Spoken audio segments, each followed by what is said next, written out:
Opo, pero if it's in terms of this case being a financial crime, sir, this is a crime against the financial status of the Filipino people, of the Philippine Republic. I think that it's just right. Mr. Secretary, are you amending the provision of the law? No, sir. No, sir. But that is how we run the Witness Protection Program. As a lawyer, Mr. Secretary, may I ask you, in a criminal prosecution, the civil liability is impliedly instituted. Is that correct? Of course. Kaya nga eh. Hindi naman nangangahulugan kung sakasakali na natapos na yung criminal prosecution.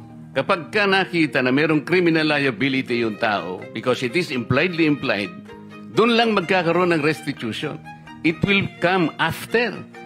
Paano mo sasabihin na magre-restitute ang isang tao? Meron na bang findings kung magkano i-restitute on how it can be restituted?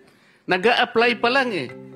Huwag po ninyong babaguhin ang requisite ng batas, Mr. Secretary.